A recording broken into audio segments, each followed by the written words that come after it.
mute terlebih dahulu ya, supaya nanti bisa fokus ke saya selaku pemberi materi. Nah, langsung saja kita mulai Bapak Ibu ya. Materi yang pertama itu terkait aktivasi akun Cortex bagi wajib pajak yang sebelumnya sudah punya akun DJP online. Next. Yang pertama persiapan login Bapak Ibu ya. Jadi sama seperti Bapak Ibu selama ini yang melakukan aktivasi pada website Cortex ya. Jadi untuk aktivasi akun Cortex pertama kali bagi Bapak Ibu yang sudah punya akun DJP online, pertama kita harus akses Cortex-nya terlebih dahulu di cortexdjp.pajak.go.id. Kalau sudah terbuka website Cortex-nya, kurang lebih tampilannya seperti ini Bapak Ibu ya. Lalu klik lupa kata sandi. Ingat, tombol lupa kata sandi ini dipilih bagi Bapak Ibu yang sebelumnya sudah punya akun DJP online ya.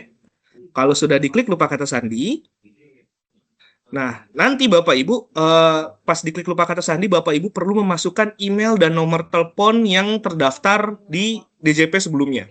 Kalau Bapak Ibu lupa emailnya itu apa dan nomor teleponnya apa, itu nanti ada contoh email dan nomor telepon yang terregistrasi itu di DJP online-nya Bapak Ibu. Jadi contoh yang di layar ini Bapak Ibu bisa mengunjungi DJP online ya, .pajak.go.id, lalu coba login di sana, nanti setelah login akan ada muncul verifikasi. Nah, di verifikasi tersebut akan muncul email yang terregister di DJP. Nah, email tersebut nanti yang perlu Bapak input di Cortex ya pada saat aktivasi akun Cortex ya.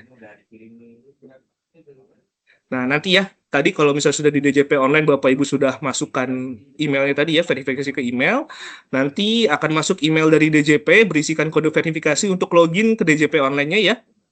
Kalau sudah masukkan kode verifikasi yang masuk ke email tadi ke DJP online, nanti Bapak Ibu sudah bisa masuk ke DJP online-nya, nanti di menu informasi, di situ muncul email dan nomor telepon yang terdaftar di DJP. Nah, email dan nomor telepon yang terdaftar di DJP ini, yang muncul di kanal informasi di DJP online ini, Bapak Ibu, itu adalah email dan nomor telepon yang akan digunakan pada saat aktivasi akun Cortex nanti ya. Nah, tadi itu cara untuk kita mengetahui email dan nomor telepon yang terdaftarnya. Nah, ini kita lanjut ke yang tadi Bapak Ibu ya. Untuk aktivasi akun Cortex-nya, pertama klik lupa kata sandi. Nanti Bapak Ibu tinggal masukkan NIK atau MPWP-nya di ID pengguna ya. Ingat, kalau untuk WPOP maka yang dimasukkannya adalah NIK, bukan MPWP yang 15 digit. Dan kalau untuk badan, yang dimasukkan adalah MPWP 16 digit Bapak Ibu. Jadi MPWP 15 digit dengan disertai angka 0 di depannya. Nanti kalau sudah dimasukkan, pilih tujuan konfirmasinya. Pertama melalui surat elektronik atau pakai nomor terdaftar tadi ya. Lalu masukkan captcha-nya dan centang pernyataannya lalu diklik kirim.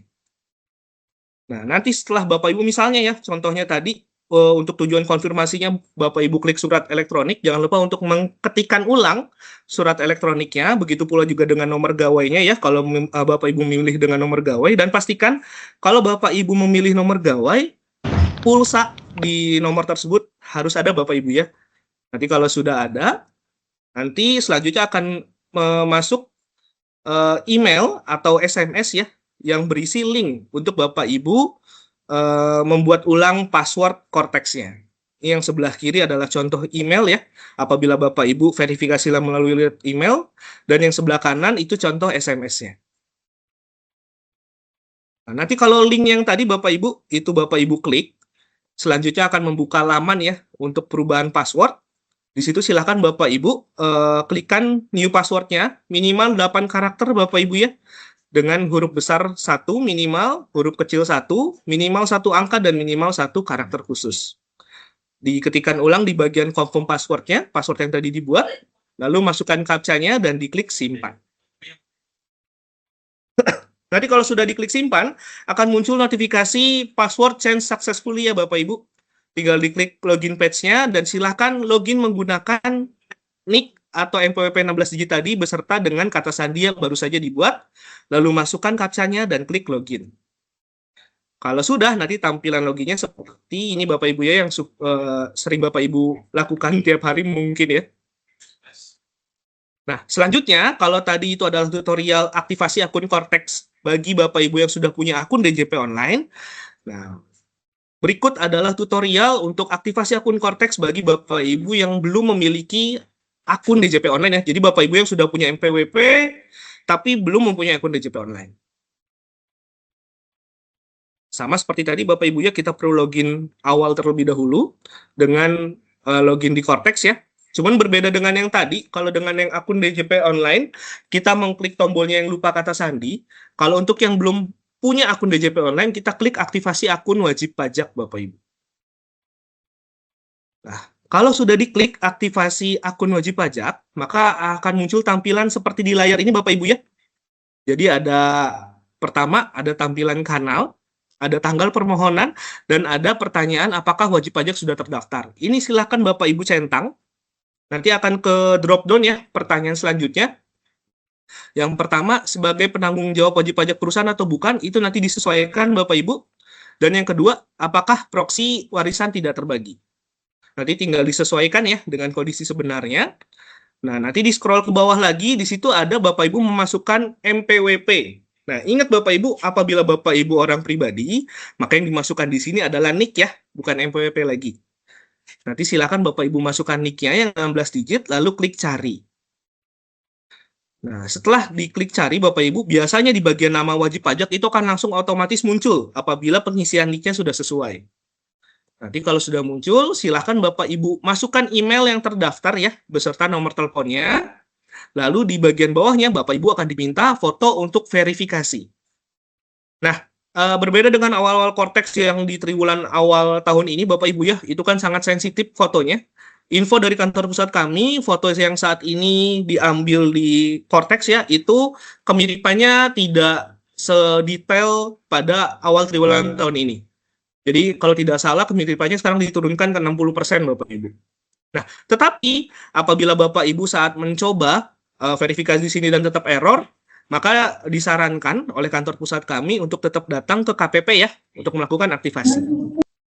Nah, nanti apabila sudah terverifikasi fotonya, silakan di-scroll ke bawah lagi.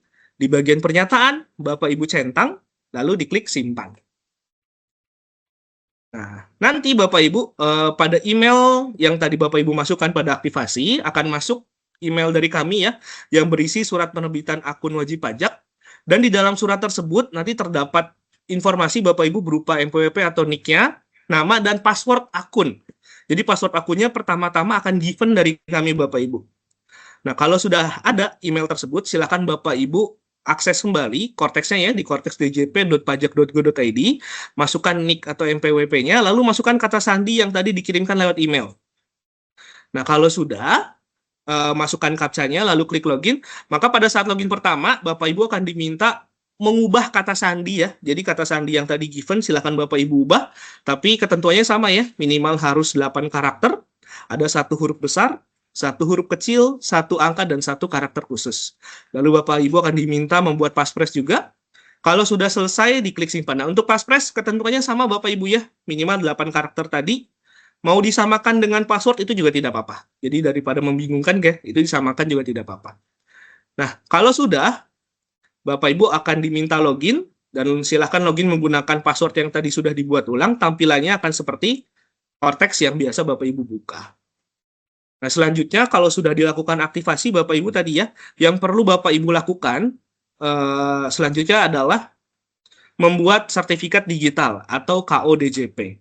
Ini ingat Bapak Ibu, KODJP tidak hanya dilakukan untuk PIC saja ya, tapi untuk semua wajib pajak orang pribadi yang terdaftar. Karena untuk apa? Karena tahun depan kita pelaporan sudah menggunakan SPT di Cortex. Nah, kita perlu KODJP ini untuk tanda tangan digitalnya Bapak Ibu. Jadi semua wajib pajak ya, baik itu PIC, baik itu direktur, baik itu pegawai, itu perlu mendaftarkan KODJP-nya di Cortex. Nah, cara mendaftarkannya gimana? Pertama harus login dulu Bapak Ibu ya, ke akun pribadi. Kalau sudah login ke akun pribadi, Bapak Ibu silakan akses menu portal saya. Nanti setelah diklik menu portal saya, dia akan ke drop down ya, beberapa menu di bawahnya. Silakan Bapak Ibu klik permintaan kode otorisasi.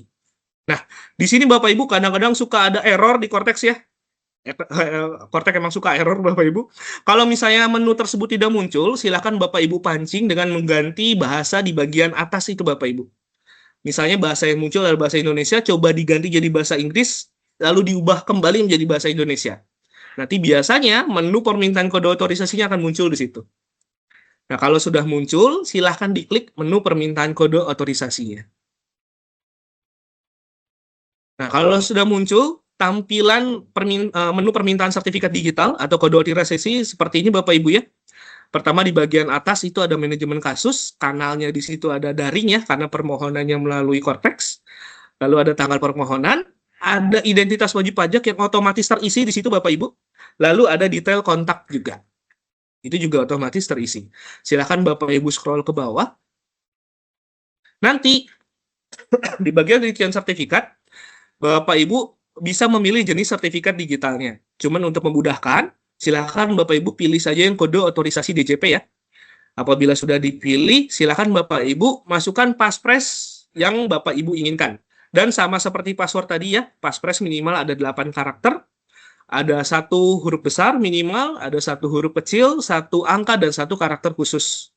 Nah, apabila passphrase yang mau disamakan dengan password Cortex itu juga tidak apa-apa. Silakan Bapak Ibu input. Kalau sudah di-input, di scroll ke bawah Bapak Ibu, lalu Bapak Ibu centang bagian pernyataan dan diklik kirim. Nah, apabila Bapak Ibu statusnya sebagai WNI ya, warga negara Indonesia, maka sertifikat digital langsung otomatis terbuat Bapak Ibu.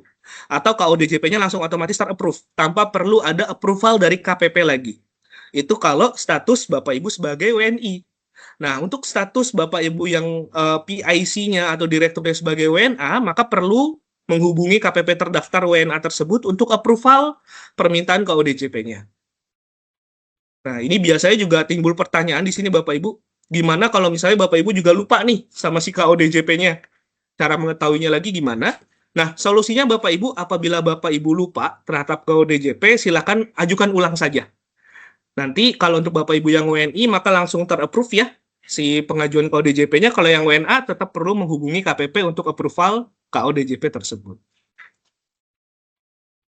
Nah, oh ternyata sudah selesai dari saya Bapak Ibu ya. Cepat sekali. Nah, selanjutnya materinya itu akan dibawakan oleh rekan saya, Ibu Putri Novia. Untuk Ibu Putri Novia saya persilahkan.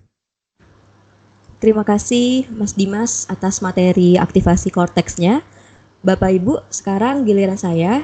Saya di sini akan sharing ya atau memberikan materi terkait SPT tahunan badan di Cortex. Saya izin share slide terlebih dahulu.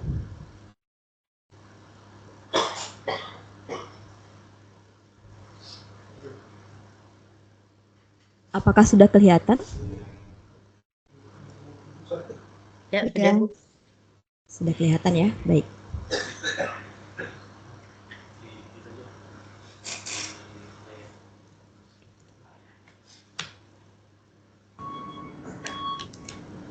Oke, baik Bapak Ibu. Bismillahirrahmanirrahim. Untuk materi edukasi Cortex SPT tahunan PPH Badan, ini saya mulai ya Bapak Ibu ya. Khusus untuk sesi kali ini saya mengangkat badannya itu dengan bidang usaha perdagangan seperti itu.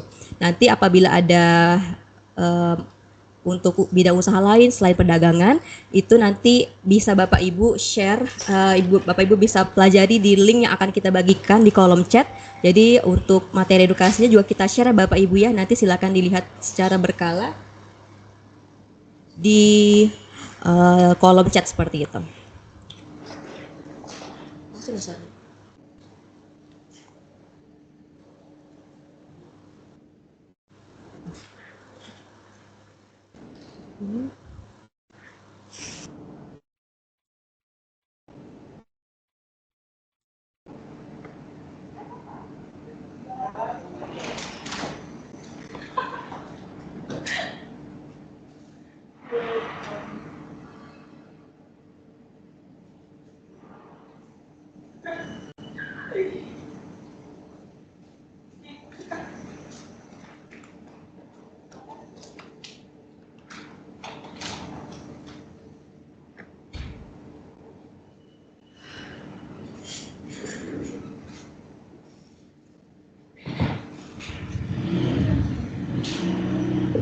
Oke, udah kelihatan ya Bapak Ibu ya?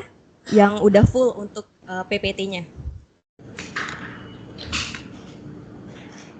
Untuk yang pertama, jadi Bapak Ibu di sini saya akan menjelaskan beberapa poin penting perbedaan SPT tahunan dulu di DJP online dan di Cortex. Kalau dulu sebelum tahun 2025, seperti kita ketahui bahwa pelaporannya melalui e-form ya Bapak Ibu ya di DJP online.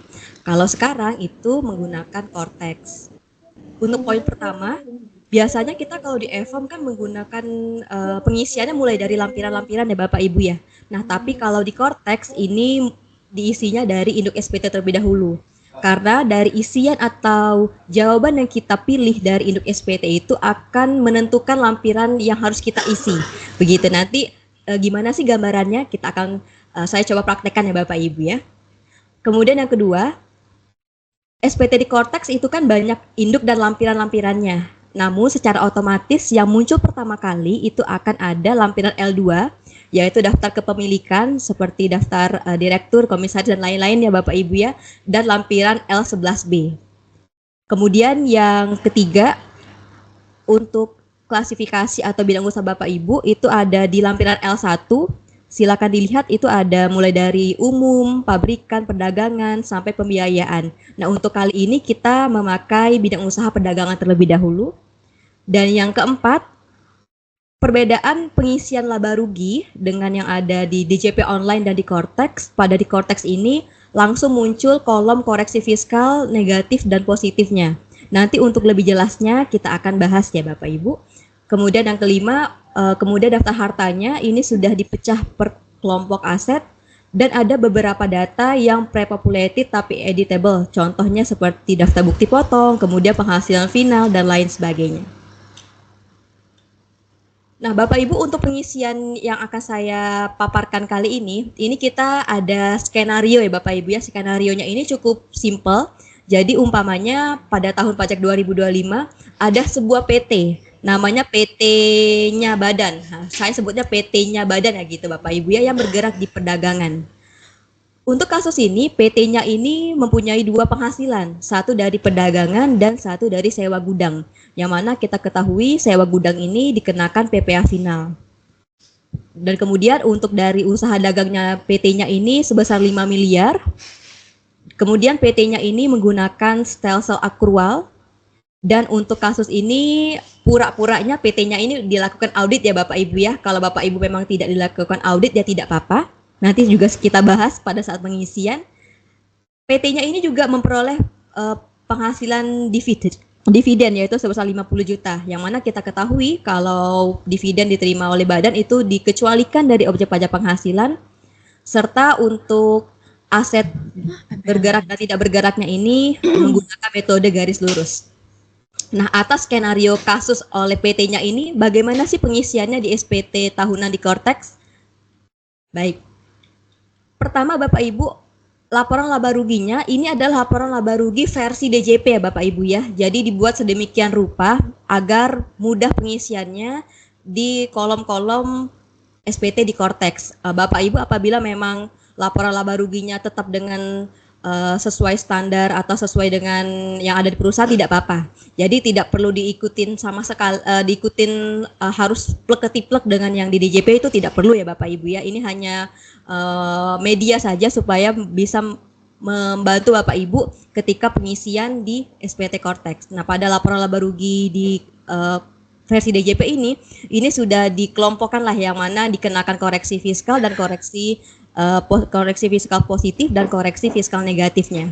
Nah, untuk lebih jelasnya nanti kita ada pengisiannya Bapak Ibu. Kemudian ini laporan posisi keuangan atau neraca. Kalau kelihatannya kalau laporan posisi keuangan sama yang seperti Bapak Ibu sering kerjakan ya di bagian keuangannya. Kemudian ini adalah daftar penyusutan juga yang disediakan oleh DJP. Jadi versinya bisa disesuaikan dengan style Bapak Ibu perusahaan gitu ya. Nah, kemudian untuk kasus PT-nya ini hanya mempunyai daftar bukti potong, yaitu pasal 23 dan pasal 22. Kemudian ini daftar penyusutan asetnya, PT-nya. Jadi sama ya Bapak Ibu ya, laba rugi dan neracanya. Baiklah, kita mulai. Pertama, Bapak Ibu silakan login dengan menggunakan akun PIC atau akun pegawai yang sudah diberi roles untuk drafter designer SPT tahunan ya Bapak Ibu ya. Seperti biasa, login, kemudian nanti impersonate badannya. Nanti jika sudah login, silakan klik surat pemberitahuan atau SPT. Kemudian klik buat konsep SPT. Kemudian dipilih PPH badan. Kemudian kita pilih jenisnya SPT tahunan. Nah, karena PT-nya ini menggunakan tahun bukunya masih Agustus 2024 sampai dengan Juli 2025 Bapak Ibu ya. Nanti seharusnya ketika tanggal 1 Januari 2025 muncul untuk Januari 2025 sampai dengan Desember 2025. Model SPT-nya normal karena pertama kali. Nah, baik. Seperti yang tadi saya jelaskan di awal, yang muncul itu awalnya hanya induk L2 dan L11B. Itu adalah default-nya. Kemudian ada header, kemudian ada poin A sampai ke bawah ya Bapak Ibu ya. Poin header ini silakan dipilih dulu untuk metode pembukuan atau pencatatannya. Nah, di sini tadi karena PT-nya menggunakan style cell accrual, maka tinggal dipilih style cell accrual. Tapi apabila Bapak Ibu di sini menggunakan style cell cast, maka silakan dipilih style cell cast atau seperti ada informasi di bawah. Kalau Bapak Ibu menggunakan style cell cast, maka semestinya sudah pernah mengajukan permohonan terlebih dahulu ya Bapak Ibu ya, dengan cara mengklik layanan administrasi, buat permohonan layanan administrasi, kemudian menggunakan pembukuan style cell cast dan lain sebagainya. Tapi pada umumnya perusahaan-perusahaan itu menggunakan style cell accrual. Saya izin lanjut ke halaman berikutnya.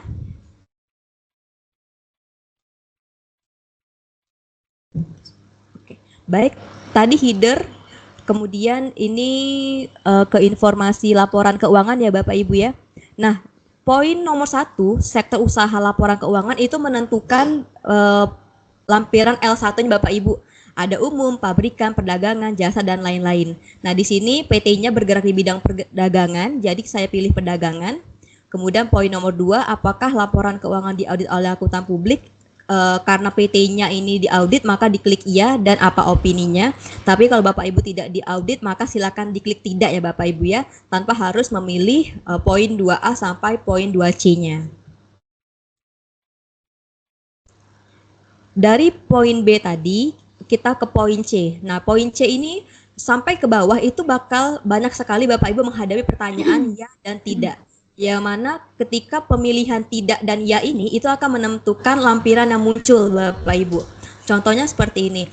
Nomor 1A, apakah wajib pajak menerima atau memperoleh penghasilan dari usaha dengan peredaran bruto tertentu yang dikenakan PPh yang bersifat final? Nah, karena PT-nya ini bukan PP 55 atau MKM ya Bapak Ibu ya, tapi bergerak di bidang perdagangan yang menggunakan laporan keuangan biasa atau tarif umum, maka kita pilih tidak.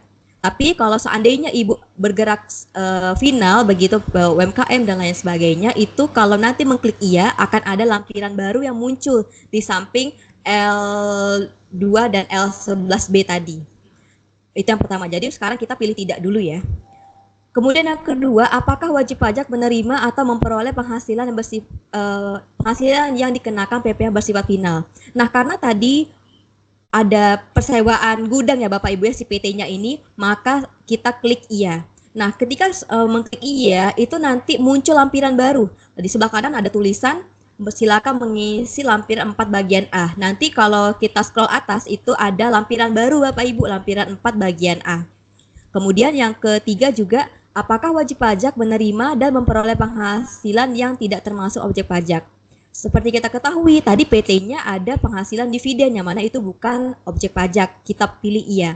Nanti di bagian muncul lampiran, ya lampiran sama sih dengan nomor 2 tadi, yaitu sama-sama lampiran 4 bagian B. Nanti kita harus mengisi lampiran tersebut. Baik, sudah dicerna Bapak Ibu ya bahwa nanti kalau klik iya, itu akan ada lampiran yang baru. Kemudian kita masuk ke poin D. Poin D ini penghasilan neto fiskal sebelum formalitas pajak ini masih abu-abu karena dia pre-filling otomatis ya Bapak Ibu ya kalau ada nilainya. Kemudian yang nomor 5, nomor 5 ini apakah wajib pajak memperoleh fasilitas perpajakan dalam rangka penanaman modal? Nah, ini biasanya sifatnya fasilitas-fasilitas Bapak Ibu. Pada umumnya sih kalau di Tiga Raksa kemungkinan sedikit masih WP yang menggunakan fasilitas-fasilitas yang akan saya sebutkan ini. Jadi kalau misalkan kita pilih tidak akan memunculkan lampiran baru. Nah, PT-nya kan tidak ada fasilitas nih, jadi nomor 5 kita pilih tidak. Nomor 6, apakah wajib pajak memperoleh fasilitas pengurangan penghasilan bruto dalam kegiatan praktik kerja, pemagangan, dan lain-lain? Ini juga kita pilih tidak. Kemudian nomor 7, ini nilainya pre-filling. Nomor 8, apakah terdapat kerugian fiskal yang dapat dikompensasikan? Untuk PT-nya ini juga tidak ada kerugian fiskal ya Bapak Ibu ya, jadi kita pilih tidak. Kemudian nomor 9 ini bakal pre-filling otomatis. Kemudian yang nomor 10, apakah wajib pajak memperoleh fasilitas pengurangan penghasilan bruto untuk kegiatan penelitian dan pengembangan? Kita juga pilih tidak. Kemudian 11 tarif pajak. Tadi kan perdagangannya ini masih 5 miliar ya Bapak Ibu ya. Jadi masih bisa menggunakan tarif pasal 31E. Jadi ini diisi, kita pilih manual ya Bapak Ibu ya. Kemudian nanti nomor 12 PPh terutangnya akan otomatis pre-filling nilainya. Yang ke poin E, pengurang PPh terutang. Nah, nomor 13 ini mohon diperhatikan ya Bapak Ibu ya, karena takutnya keenakan kita pilih tidak dari poin sebelumnya. Nah, nomor 13 ini untuk mengakui bukti potong dari pihak lain.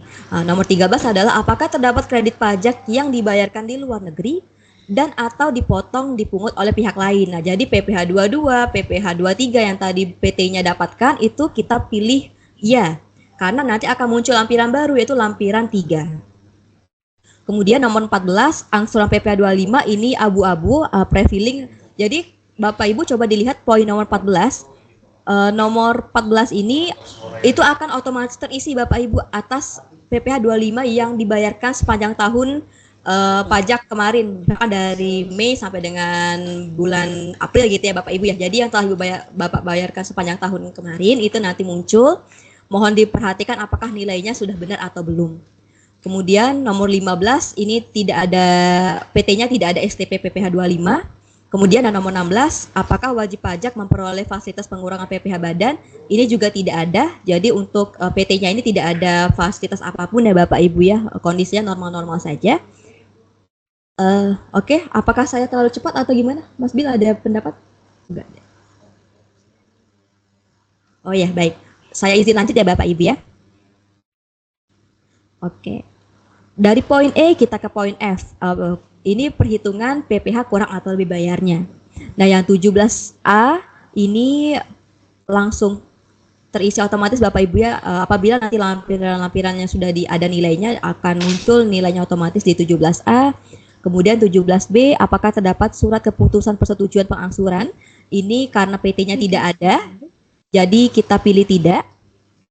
Kemudian poin 17C sampai poin 18 itu semuanya kan abu-abu ya Bapak Ibu ya, jadi nilainya otomatis nanti dihitungkan oleh Cortex. 17C itu adalah nilai PPh normal kita berapa. Nah, ini 18A dan 18B ini apabila Ibu atau Bapak sedang mengerjakan SPT tahunan pembetulan. Kemudian kalau misalkan nilainya nanti baik normal ataupun pembetulan, misalkan nilainya lebih bayar, maka nanti akan ada dua pilihan, dikembalikan melalui pemeriksaan atau pengembalian pendahuluan. 30 Oktober sama 11 November ada bukti masuk payroll nggak? Jadi ada report ya di grup. Coba dicek. 12 Baik. November deh, 14. Kalau misalkan nanti lebih bayar, nanti silakan diisikan atau dipilih nomor rekeningnya. Nomor rekeningnya sudah dipastikan, sudah diinput ya Bapak Ibu ya, pada identitas wajib pajak pada pojok kiri atas di Cortex Bapak Ibu sekalian. Nah, kemudian poin G, tadi kan F nih, F sampai 19B tadi, langsung ke poin G. Ini udah mau terakhir nih Bapak Ibu untuk induknya, nanti kita move ke lampiran-lampirannya. Poin G, apakah wajib pajak merupakan wajib pajak tertentu yang harus menyampaikan laporan perhitungan angsuran PP pasal 25. Nah, kalau Bapak Ibu bukan wajib pajak bank, BUMN atau BUMD, masuk bursa atau yang diharuskan membuat laporan keuangan berkala, maka silakan dipilih tidak. Nah, tapi anehnya kalau 20G ini, kalau kita pilih tidak, maka akan memunculkan lampiran baru Bapak Ibu, namanya lampiran 6, angsuran pajak penghasilan tahun pajak berjalan. Kalau tadi kan sebelum-sebelumnya, kalau kita pilih iya, muncul lampiran baru ya Bapak Ibu ya. Tapi kalau yang 20G ini, apabila kita pilih tidak, ini yang akan memunculkan lampiran baru. Jadi hanya 20G ini saja yang kalau kita pilih tidak memunculkan lampiran baru. Baik, dari poin G kita move ke poin H. Nah, poin H ini Bapak Ibu, pertanyaannya sama, pertanyaannya lebih ke fasilitas-fasilitas dan hanya ada dua opsi, tidak dan iya. 21A, apakah terdapat transaksi yang dipengaruhi hubungan istimewa atau transaksi dengan pihak yang merupakan penduduk tax haven country? PT-nya tidak ada transaksi itu, maka kita pilih tidak. Kemudian yang 21B, apakah wajib menyampaikan dokumen penentuan harga transfer? PT-nya juga tidak. Kemudian apakah ada penanaman modal pada perusahaan afiliasi? PT-nya tidak ada afiliasi dengan perusahaan apapun, kita pilih tidak. Kemudian 21D, apakah wajib pajak memiliki utang dari pemilik modal atau perusahaan afiliasi? Juga kita pilih tidak. Kemudian mohon diperhatikan poin 21E dan F. 21E ini wajib pajak biasanya pasti ada sih, yaitu biaya penyusutan dan atau amortisasi fiskal. Jadi 21E silakan dipilih iya. Nanti akan muncul lampiran baru ya Bapak Ibu ya.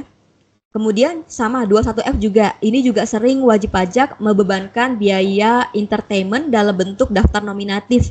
Ada biaya entertainment, biaya promosi, biaya dalam bentuk natura, atau kenikmatan dan atau piutang yang nyata-nyata tidak dapat ditagih. Nah, karena PT-nya ini tidak ada biaya itu ya Bapak Ibu ya, makanya dipilih tidak. Tapi pada umumnya yang saya temukan di lapangan itu wajib pajak sering ada dafnomnya, silakan nanti diklik iya dan nanti memunculkan lampiran baru.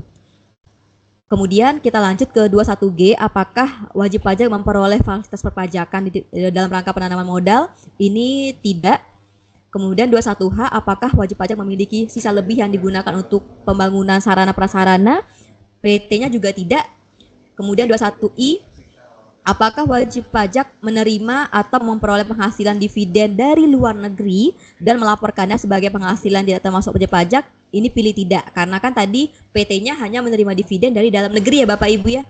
Jadi dia masuknya ke poin yang diinduk tadi. Kemudian 21J, apabila ada kelebihan PPh final. Nah, seperti di halaman ini yang diperhatikan lagi yang 21E dan 21F, kalau wajib pajak membebankan biaya penyusutan atau amortisasi fiskal, nanti kalau kita pilih iya, itu ada muncul lampiran 9 begitu Bapak Ibu.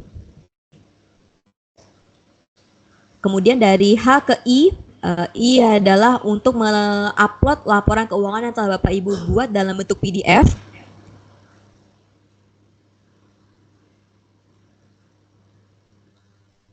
Nah, di sini untuk laporan, itu kan kata-katanya laporan keuangan atau laporan keuangan yang telah diaudit. Jadi kalau Bapak Ibu memang tidak diaudit, ya tidak apa-apa. Jadi tetap ada kata-kata laporan keuangannya, silakan diunggah ya Bapak Ibu. Jadi untuk yang berbintang itu hanya laporan keuangan saja. Sedangkan untuk poin A2 sampai dengan seterusnya ada konsolidasi, itu tidak wajib karena tidak ada tanda bintangnya. Silakan dapat diabaikan. Jadi ada poin C, D, E, F, G, H, I, J. Nah, kalau misalkan ada dokumen-dokumen lain yang pengen diupload, silakan mungkin bisa dimasukkan ke kolom keranjang di dokumen lainnya ini Bapak Ibu ya. Jadi tidak terkategori, silakan dilampirkan di poin J ini. Terakhir pernyataan. Pernyataan seperti biasa tinggal mencentang, kemudian mengisi posisi nama penanda tangannya. Misalkan direktur atau jabatan-jabatan lainnya, lalu nanti bisa langsung klik simpan dan konsep, lalu klik bayar dan lapor. Baik, Bapak Ibu itu baru induknya saja, jadi induknya ada poin dari header sampai poin J Bapak Ibu ya. Nah, yang mungkin agak sedikit PR itu mengisi lampiran-lampirannya, karena nanti apa yang Bapak Ibu isikan di lampiran itu akan berimbas ya, nilainya keluar di induk. Tinggal dicek kembali apakah lampirannya sudah benar, dan dicek kembali apakah hasil dari akumulasi lampiran itu sudah menimbulkan nilai yang benar pada induk SPT-nya. Baik, kita sekarang sudah memasuki nih Bapak Ibu inti dari SPT Cortex ini, yaitu lampiran-lampirannya. Nah, tadi kan ada L1C ya Bapak Ibu ya, ada L2, L3, L4, L6, L7 sampai L11B. Nah, yang muncul ini adalah yang kita pilih iya. Sama tadi di G20 kita pilih tidak karena dia bukan WP yang wajib angsuran, pasal 25.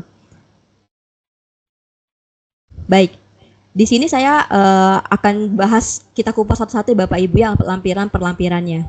Yang pertama itu lampiran L1C. Jadi di sini Bapak Ibu yang mengisi laporan laba rugi dan neracanya di lampiran ini. Tadi kan awalnya hanya 3 ya Bapak Ibu ya, induk L2 sama L11B. Karena tadi induknya kita klik iya tidak tadi, jadi ada yang memunculkan lampiran baru. Baik, Bapak Ibu nanti kira-kira seperti ini gambaran atau tampilan laporan laba rugi. Kalau dulu mungkin kita kenal di lampiran 1 di EFOM ya Bapak Ibu ya. Nah, kalau ini versi Cortex-nya. Di sini sudah ada kolom, ada nama akunnya, nilai komersil, ada yang bukan objek pajak, ada yang dikenakan final, tidak final, penyesuaian fiskal positif dan negatifnya, serta kodenya dan berapa nilai fiskalnya. Nah, contohnya ini Bapak Ibu. Contohnya tadi, kalau Bapak Ibu masih ingat di halaman awal, tadi laporan keuangan versi DJP itu sudah ada tabelnya dan sengaja dimudahkan cara bacanya supaya mudah pengisiannya begitu. Nah, untuk umpamanya untuk PT-nya ini kan komersilnya 5 miliar ya Bapak Ibu ya. 5 miliar, kemudian dimasukkan ke laporan laba ruginya, ini yang ada gambar kecil A, laporan laba rugi, ini masuk ke penjualan domestik. Kemudian jika dipilih tombol pensil, nanti keterangannya atau tampilannya itu seperti yang ada di gambar sebelah kanan Bapak Ibu ya, yang kecil juga ini. Bisa, ini sudah saya zoom. Oke, sudah saya zoom. Ini 5 miliar nih. Kalau misalkan nilai komersil berarti dimasukkan 5M-nya di kolom ini ya Bapak Ibu ya. Dan kebetulan tidak ada koreksi. Misalkan non objek pajaknya diberi angka 0, dikenakan final juga angka 0, sehingga hasilnya kan tidak final Bapak Ibu ya, karena kan ini penghasilan yang biasa begitu. Nah, kemudian untuk fiskal negatif positif itu tidak ada koreksi sehingga wajib diberi angka 0. Untuk pengisian yang kita edit dengan tombol pensil itu wajib diisi angka 0 Bapak Ibu, jangan dibiarkan kosong, karena kalau misalkan kita klik simpan itu nanti dia akan memunculkan notifikasi bahwa penyimpanan tidak sukses lah begitu, karena harus ada angkanya yaitu angka 0.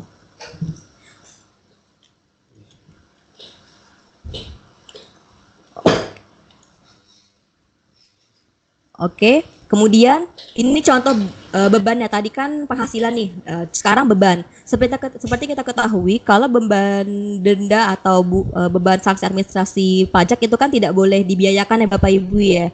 Jadi makanya di sini di laporan keuangannya itu kena koreksi Bapak Ibu, kena koreksi fiskal positif. Jadi di poin bawah ini yang dimasukkan ke beban usaha lainnya, silakan diklik tombol pensil yang nomor 2 ini. Kemudian kita move pengisiannya seperti ini, nilainya 40 juta. Kemudian dikenakan fiskal positif sebesar 40 juta juga. Dan jangan lupa ketika kita mengisi angka selain angka 0 di antara fiskal positif atau negatif ini kode penyesuaian fiskalnya akan muncul Bapak Ibu sesuai dengan peruntukannya. Nanti di next slide itu ada contoh-contoh kode penyesuaian fiskalnya. Jadi kan 40 kurang 40 kan jadi 0 ya Bapak Ibu ya, karena kan tidak boleh diakui tuh di SPT secara fiskal. Jadi nilainya 0. Jadi contohnya itu tadi penghasilan sudah, beban yang fiskal koreksi positif juga sudah.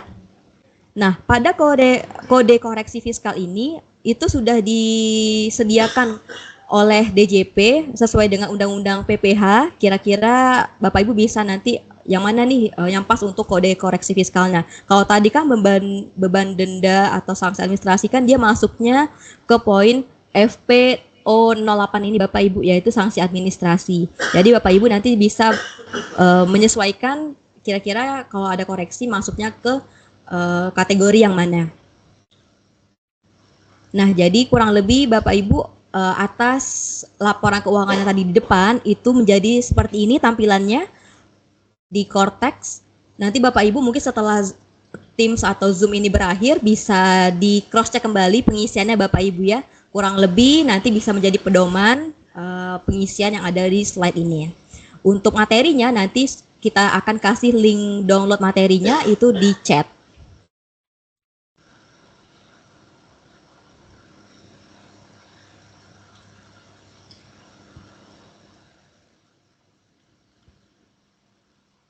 Oke, jadi ini kita coba telan dulu aja ya Bapak Ibu ya, nanti bisa dipelajari kembali. Namun pada intinya adalah untuk laporan laba rugi yang ada di Cortex bentukannya seperti ini. Kalau ada penyesuaian tinggal dimasukkan di kolom pensil tadi, tapi kalau misalkan tidak ada penyesuaian, tidak ada isian lah begitu ya, silakan bisa di skip gitu ya Bapak Ibu ya. Kalaupun ada pengisian di tombol pensil, kalau ada nilai kosong jangan lupa ditambahkan angka 0. Lanjut kita ke posisi keuangan atau neraca. Kalau untuk laporan neraca ini itemnya sudah disediakan juga oleh DJP, kurang lebih mungkin sudah mengikuti standar akuntansi yang berlaku ya Bapak Ibu ya, silakan disesuaikan. Contohnya ini laporan neraca yang telah di PT-nya dipindahkan ke neraca versi PT-nya di Cortex. Baik. Nah, di sini sudah sama nih antara aset dan liabilitas tambah ekuitasnya. Baik. Tadi L1C sudah selesai, kita masuk ke L2. L2 ini yang default muncul ya Bapak Ibu ya. Nah, L2 ini tinggal kita isikan pengurus seperti pemegang saham dan lainnya, dan daftar susunan pengurus dan komisarisnya juga.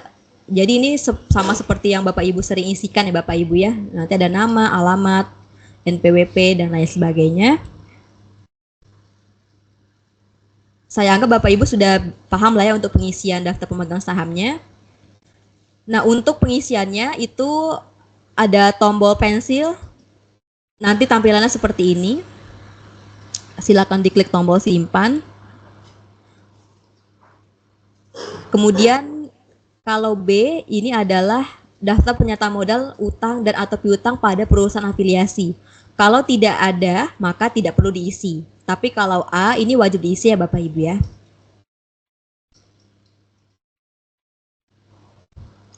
Baik, kita lanjut ke poin L3. L3 ini untuk mengakui pajak-pajak yang telah dipotong Bapak Ibu ya, atau kredit pajak. L3 ini terdiri ada dua bagian, ada penghasil dari luar negeri dan PPh yang dipotong atau dipungut pihak lain alias kredit pajak. Untuk poin A, penghasil dari luar negeri ini tidak pre-populated ya Bapak Ibu ya, jadi ini masih manual, klik tambah apabila ada. Kalau kita klik tambah, nanti tampilannya seperti ini. Silakan diisikan sesuai dengan keadaan atau kondisi yang sebenarnya. Kemudian ini mungkin part yang paling Bapak Ibu tunggu-tunggu, yaitu pengisian kredit pajak. Nah, untuk pengisian kredit pajak ini bisa diklik tombol refresh yang di bawah tombol tambah itu ya Bapak Ibu ya, karena infonya untuk PP yang dipotong atau kredit pajak ini itu nanti sifatnya pre-populated atau muncul otomatis dari Cortex. Namun apabila ada data yang tidak sesuai atau data yang belum muncul, ini masih bisa diedit, ada tombol pensilnya nanti ketika datanya sudah pre-pop, atau nanti bisa diklik tombol tambah secara manual. Nah, untuk PT-nya ini dia belum muncul pre-popnya Bapak Ibu ya, jadi masih di input manual. Tampilannya seperti ini, NPWP, jenis pajak, DPP, sampai dengan bukti pemotongannya. Nah, contohnya tadi ada PPh 23 ya Bapak Ibu ya, dan PPh 22. Nah, pengisiannya seperti ini, yang sebelah kiri PPh 22, yang PPh 23, yang sebelah kanan ini PPh pasal 22-nya.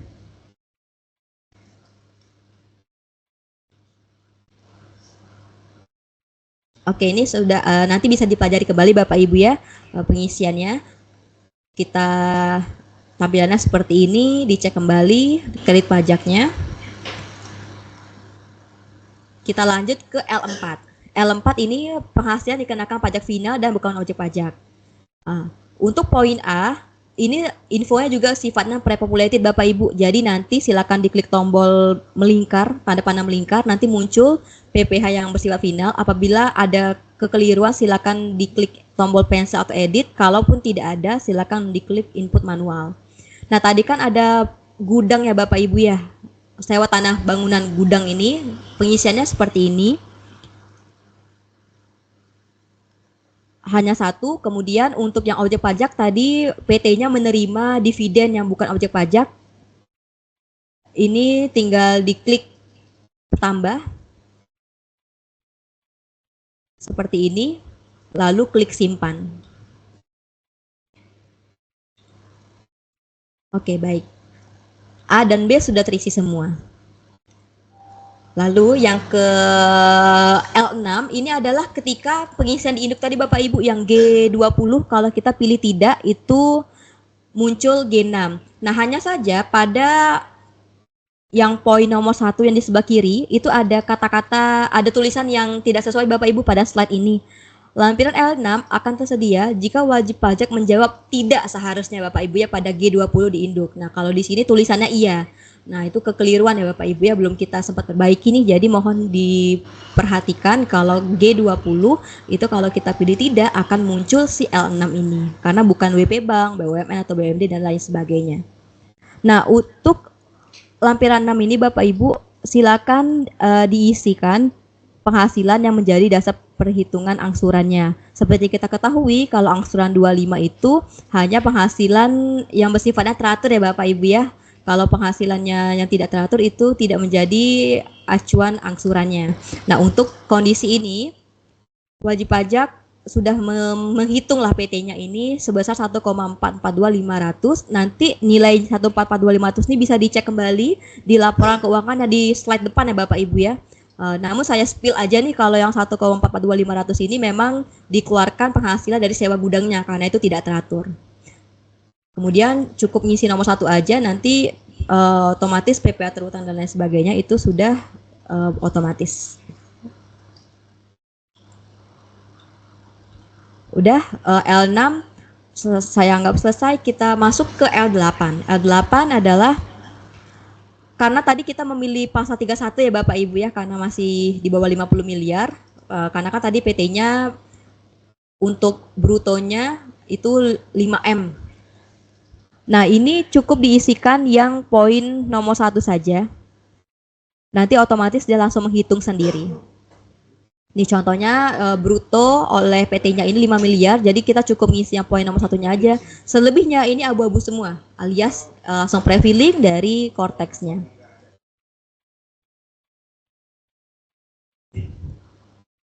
Oke, sudah diperhatikan ya Bapak Ibu ya. Saya izin lanjut ke lampiran selanjutnya, yaitu poin L9.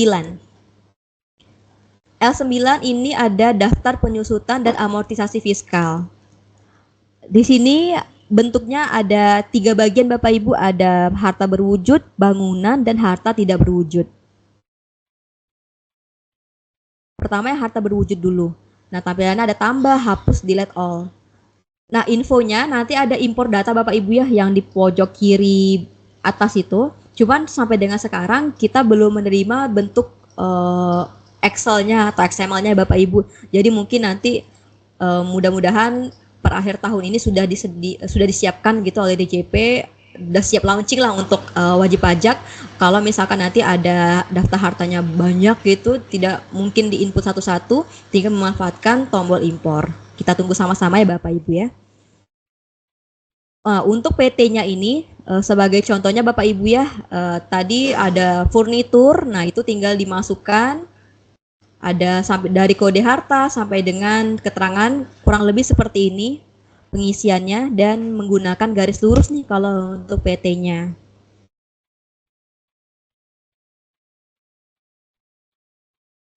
Mungkin kalau untuk ini nanti bisa diperhatikan atau dipelajari kembali Bapak Ibu ya setelah Zoom ini berakhir, kurang lebih mungkin pengisiannya sama seperti yang EFOM, yang sebelum adanya Cortex.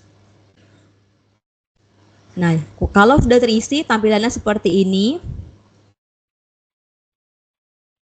Lalu untuk yang kelompok 2-nya ini harta berwujud kelompok 2-nya ya Bapak Ibu ya. Untuk harta wujud kelompok 2-nya ini ada kendaraan, pengisiannya sama seperti ini. Silakan dicek kembali pengisiannya. Lalu yang ada bangunannya sama pengisiannya kayak lampiran sebelumnya ya Bapak Ibu ya, yang harta wujud 1 dan 2-nya. Ini bangunannya. Silakan dilihat kembali. Baik Bapak Ibu, saya izin merangkum kembali untuk yang lampiran pengisian harta atau penyusutan ini. Nanti untuk pengisiannya klik tambah gitu Bapak Ibu, dan ada impor. Nah, cuma tadi untuk detailnya nanti Bapak Ibu bisa mengunduh kembali slide ini dan dicek kembali pengisian satu-satu ya Bapak Ibu ya. Untuk harta berwujudnya ada kelompok 1, kelompok 2, kemudian ada yang bangunan itu pengisiannya sendiri, dan juga yang terakhir ada yang tidak berwujud. Nah, karena PT-nya ini tidak ada aset yang tidak berwujud, makanya tidak ditampilkan di slide ini.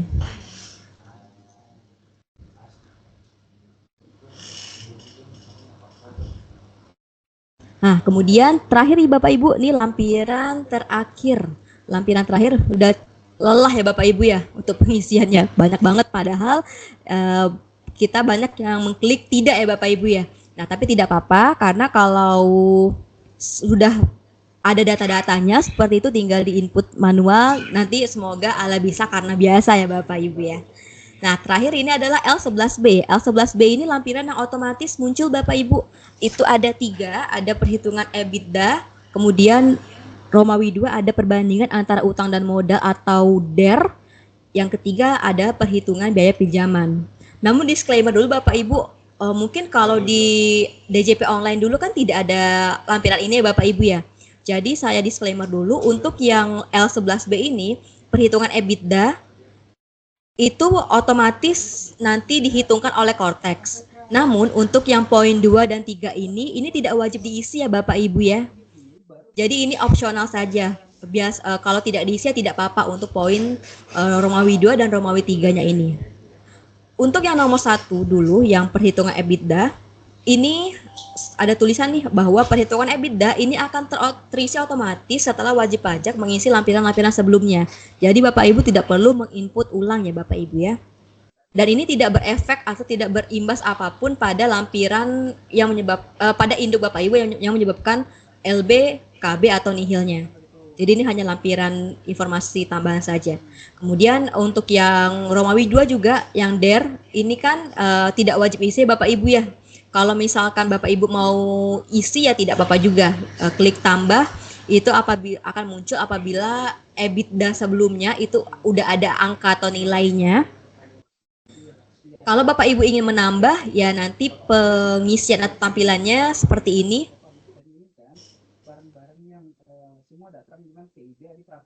Kalau tidak diisi juga tidak apa-apa. Kemudian yang terakhir ini ada perhitungan DER. Jadi apabila Romawi 1 dan Romawi 2-nya ini sudah ada angkanya, maka nanti perhitungan DER-nya akan otomatis terisi apabila sudah ada nilainya dari poin-poin sebelumnya.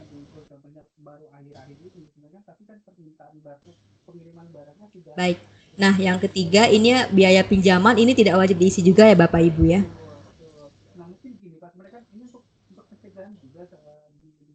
Oke. Nah, baik Bapak Ibu, untuk lampiran-lampiran PT-nya ini sudah selesai semua. Saya bahas, kita kupas sama-sama ya Bapak Ibu ya. Apabila memang Bapak Ibu ada pertanyaan begitu yang masih bingung, bisa disampaikan melalui tombol chat. Setelah kita menyelesaikan semua lampiran dari L1C sampai L11B, kita cross check lagi nih kebenaran pengisian data yang muncul di induknya.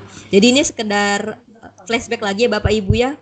Ketika udah selesai semua lampirannya, kita klik induk. Kita cek kembali, kira-kira ada yang terlewat nggak sih pertanyaan tidak atau ianya salah salah pilih nggak sih kayak gitu ya? Oke. Nah kebetulan ini untuk PT-nya ini masih kurang bayar ya Bapak Ibu ya, kurang bayar 166 juta. Nanti pembayarannya pas klik bayar dan lapor. Oke, bayar dan lapor nanti muncul pilihan apabila memang ada deposit yang mencukupi, itu nanti akan muncul pilihan apakah mau deposit atau kode billing, atau nanti bisa otomatis terbuat kode billing langsung ya Bapak Ibu ya. Lalu seperti biasa memasukkan passphrase untuk PIC atau roles yang sedang menggunakan. Lalu ketika sudah membayarkan, nanti silakan dicek masuk ke SPT yang dilaporkan. Kurang lebih seperti ini nanti tampilannya, hanya induk saja yang bisa kita lihat ya Bapak Ibu ya. Baik, untuk SPT tahunan badan, insya Allah sudah saya selesaikan, saya kupas satu-satu Bapak Ibu, baik lampirannya dan induknya.